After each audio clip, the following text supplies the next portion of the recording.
Nuevamente vamos a dar inicio a la unidad número 2 de nuestro diplomado en gestión de contrataciones estatales, módulo 1. Les decía en el anterior tema, en la anterior presentación, que vamos a hacer este repaso, terminar este repaso constitucional, obviamente aplicando los principios, los valores, las normas constitucionales que estamos viendo a lo que nos corresponde avanzar, por lo menos en esta primera parte general, el sistema de administración de bienes y servicios, y concretamente dentro de este sistema a las contrataciones estatales.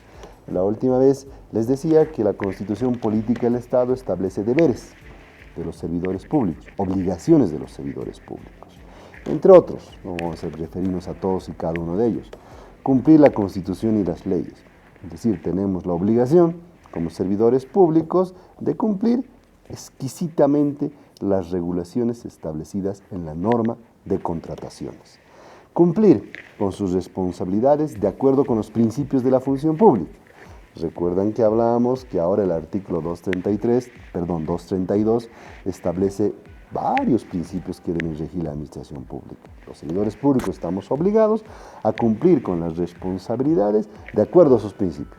Me refiero a principios de honestidad, transparencia, igualdad, equidad, etcétera, etcétera, etcétera. Rendir cuenta sobre las responsabilidades económicas, políticas, técnicas y administrativas en el ejercicio de la función pública. Respetar y proteger los bienes del Estado y abstenerse de utilizarlos para fines electorales u otros ajenos a la función pública. Es decir, hay un catálogo de deberes de los servidores públicos cuyo incumplimiento te puede generar responsabilidad, ¿no? Si cumplimos, por el contrario, siendo positivos, si cumplimos todos estos deberes sin ningún problema, obviamente estaríamos actuando en el marco constitucional, en el marco legal, y nos evitaríamos de cualquier problema futuro. Hay también prohibiciones en la Constitución Política del Estado para los servidores públicos. Por ejemplo, una de ellas que nos podría interesar a los fines de contrataciones estatales: actuar cuando sus intereses entren en conflicto con los de la entidad donde prestan sus servicios y celebrar contratos o realizar negocios con la administración pública directa, indirectamente o en representación de tercera persona. Hecho, voy a ponerlo entre comillas, normal, muy recurrente de corrupción. Aprovecho el cargo público que tengo en una entidad pública, soy máxima autoridad ejecutiva, soy director administrativo, soy responsable del proceso de contratación, o incluso soy unidad solicitante, soy unidad de recepción o he sido designado comisión de recepción de los bienes.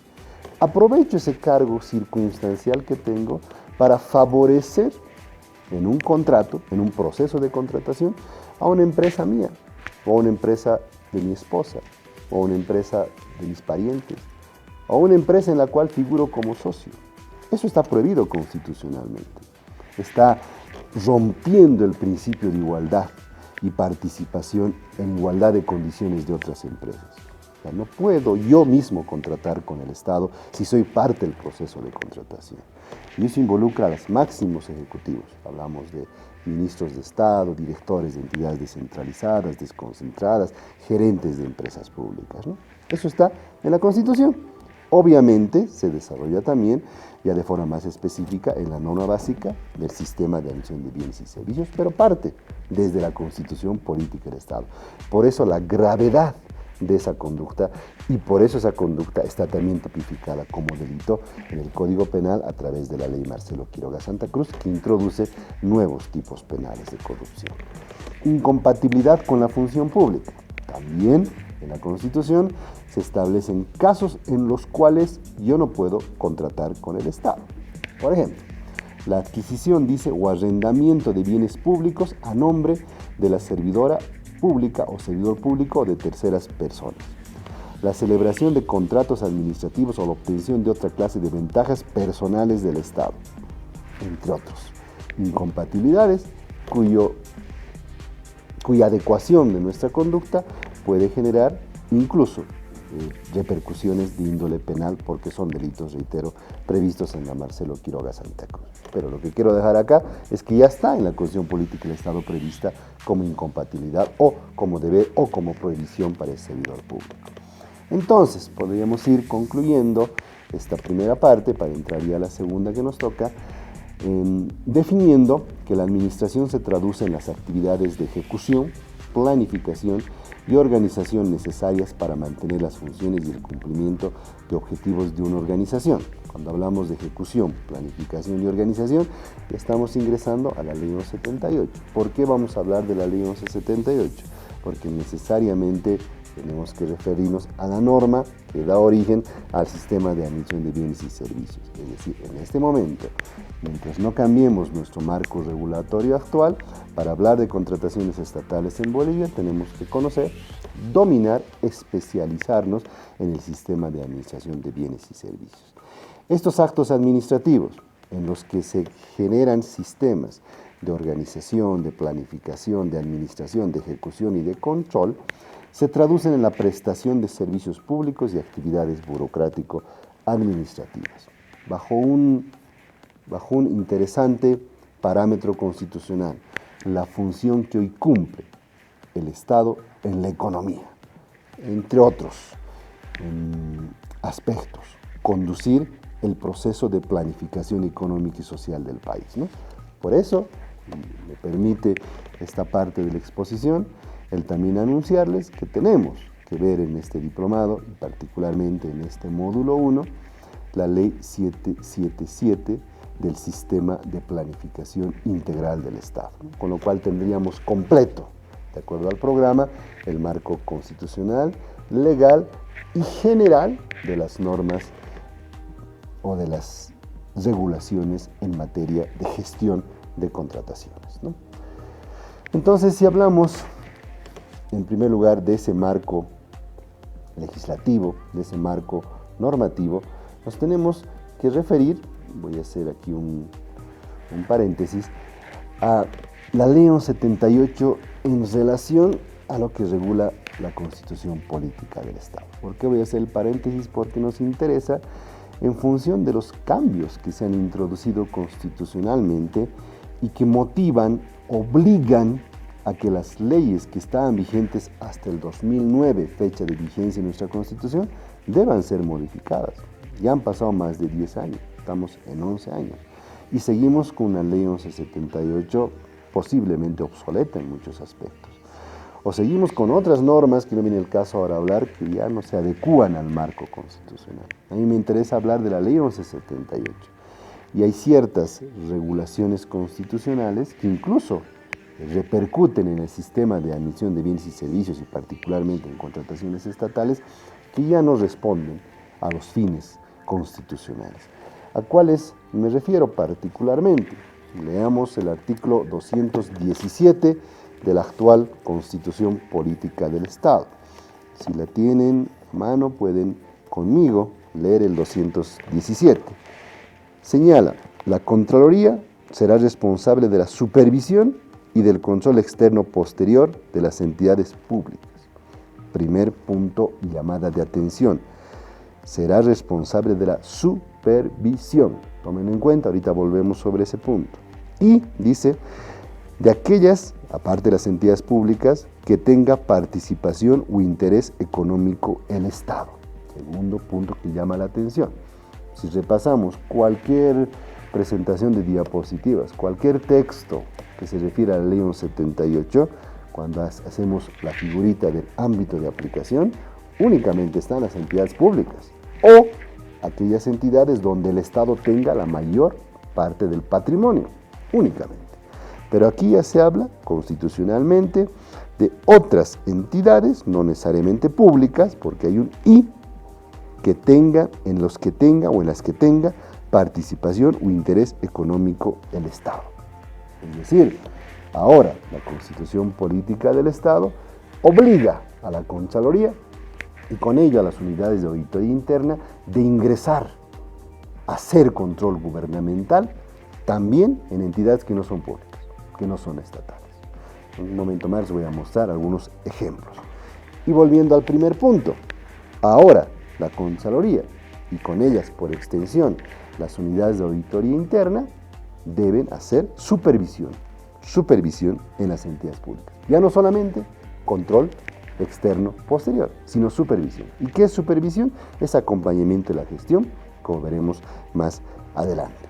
El mismo artículo 217 refiere en su segunda parte: la supervisión, ojo, supervisión, y el control se realizará asimismo sobre la adquisición, manejo y disposición de bienes y servicios estratégicos para el interés colectivo. Es decir, supervisión centrada en las contrataciones estatales. Entonces podríamos decir que ahora la Contraloría y por extensión las unidades de auditoría interna deben acompañar la gestión, deben hacer supervisión, deben compartir responsabilidades, deben prevenir irregularidades. Hasta antes de la ley 78, estamos hablando del 20 de julio de 1990, hace muchos años atrás, se tenía la figura de los interventores.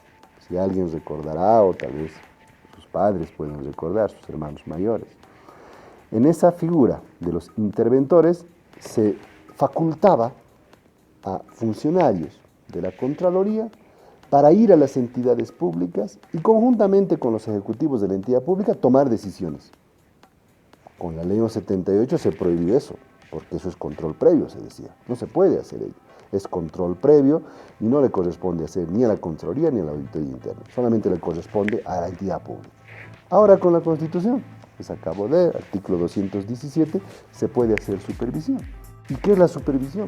Busquemos cualquier diccionario. Es acompañar la gestión. Es ir de la mano del Ejecutivo para tomar decisiones y poner mi firma compartiendo responsabilidad. Primer punto. Primer cambio que hace la Constitución y obliga a modificar la ley 78. Hay que hacerlo. Cuando ustedes estén pensando ya al terminar la monografía, al terminar el diplomado en la monografía, piensen en ese tema de tesis. Adecuar la ley 78 a la Constitución Política del Estado. Segundo, les decía, ahora ya no solamente centra a las entidades públicas. ¿Sí? La Contraloría, Auditoría Interna, únicamente tienen que entrar a las entidades públicas para hacer control gubernamental. No. La Constitución dice que puede entrar también el control gubernamental y la supervisión a toda empresa, entidad, no necesariamente pública, en la que tenga participación o interés económico el Estado. Puse aquí algunos ejemplos que les voy a decir. Se puede entrar entonces a Tigo, por ejemplo, es una empresa privada, pero tiene o presta un servicio de interés económico del Estado. Puede entrar al Banco de Crédito. Yo pienso, constitucionalmente hablando, que sí puede entrar.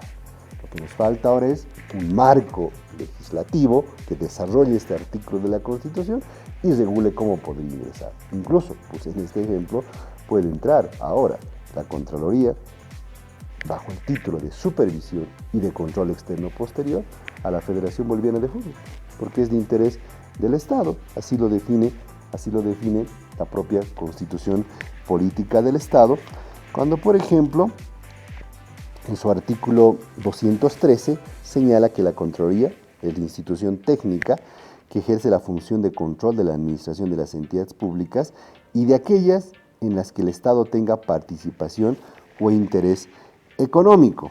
Asimismo refiere el artículo 217 que ya les leí, que la supervisión y el control se realizará asimismo sobre la adquisición, manejo y disposición de bienes y servicios estratégicos para el interés colectivo. Es pues interés colectivo el fútbol, es interés colectivo la comunicación, es interés colectivo los créditos bancarios que puede dar un banco, el banco de crédito, por ejemplo, ¿no?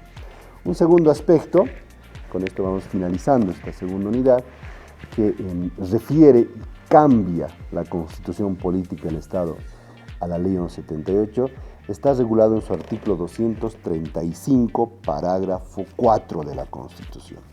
Si me acompañan con la Constitución, encontrarán que el 235, parágrafo 4, establece como obligación de las servidoras y los servidores públicos rendir cuentas, dice, sobre las responsabilidades económicas, políticas, técnicas y administrativas en el ejercicio de la función pública. ¿Qué implica eso? Parece un artículo sin mayor trascendencia. Implica, pues, nos ponemos a leer con más precisión y con más cuidado, que el régimen de responsabilidad por la función pública ha cambiado. Conocemos en la Ley 1178 4 tipos de responsabilidad: administrativa, ejecutiva, civil y penal. Ahora estamos hablando, según este artículo, de otros tipos de responsabilidad, o por lo menos de nuevos criterios de aplicación de la responsabilidad, porque habla de responsabilidades económicas, políticas y técnicas, que no estaban en la Ley 1178 como tales. ¿Y por qué me parece importante hablar de estos dos cambios trascendentales que la Constitución trae a la Ley 1178 o a la norma que regula la administración y control gubernamentales? Porque obviamente, cuando estemos hablando de contrataciones estatales, también tenemos que aplicar estos cambios constitucionales. Tenemos que decir que un servidor público, participante de un proceso de contratación, tiene pues que además responder cuando está haciendo el pliego de especificaciones, cuando está haciendo la calificación de las empresas proponentes o cuando está recibiendo un bien y un servicio, tiene que responder por la calidad técnica de su trabajo, por la calidad económica o por el precio que se está comprando el bien, que se está adquiriendo el servicio, porque así lo dice la Constitución Política del Estado. Y por otro lado también ese mismo servidor o servidora pública debe responder por la política pública, para qué se está comprando ese bien, para qué se está requiriendo ese servicio. Ya no solamente se agotará su campo de responsabilidad en un proceso de contratación en los 4 criterios clásicos de responsabilidad: administrativa, civil, penal, ejecutiva, sino tiene que ir un poco más allá. Me refiero, tiene que ir a la calidad, a la calidez, tiene que ir al costo-beneficio, a los principios de eficacia, eficiencia y economía en cualquier proceso de contratación que se trate. No bastará entonces demostrar que he requerido 100 equipos de computación y me han entregado 100 equipos de computación conforme a las especificaciones técnicas. No. Bastará ahora, o será además requerido ahora, que esos 100 equipos de computación sirvan para el fin por el cual han sido comprados.